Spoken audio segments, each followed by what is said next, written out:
নমস্কার বন্ধুরা, সবাইকে জানাই শুভ মকর সংক্রান্তি। এখন বাজে সকাল 7টা। দেখো আমার কিন্তু স্নান পুজো হয়ে গেছে। আর আজকে কিন্তু আমাদের নিয়ম ঠাকুরকে তিলা, কদমা, দই, চিড়া এসব দিতে হয়। তো আমি সব কিছু দিয়ে ঠাকুরকে পুজো দিয়েছি। আর দেখো ছেলেকে এখন পড়তে বসিয়েছি আর মেয়ে গেছে পড়তে। এখন বাজে সকাল 10টা। তো মেয়েও পড়ে চলে এসেছে আর ছেলেরও পড়া হয়ে গেছে। তো আজকে তো স্নান না করে খাওয়া যাবে না। তো মেয়ে চলে গেছে স্নান করতে আর ছেলে স্নান করতে যাবে। আর দেখো এখন কিন্তু কারেন্ট নেই যখন আমি ভিডিওটা করছি।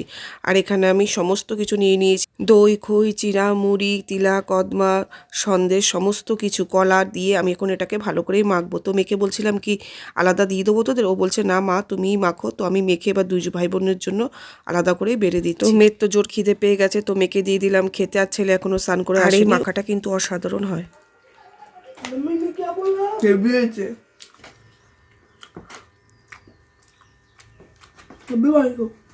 ভালো হয়েছে মাখাটা। হ্যাপি মকর সংক্রান্তি।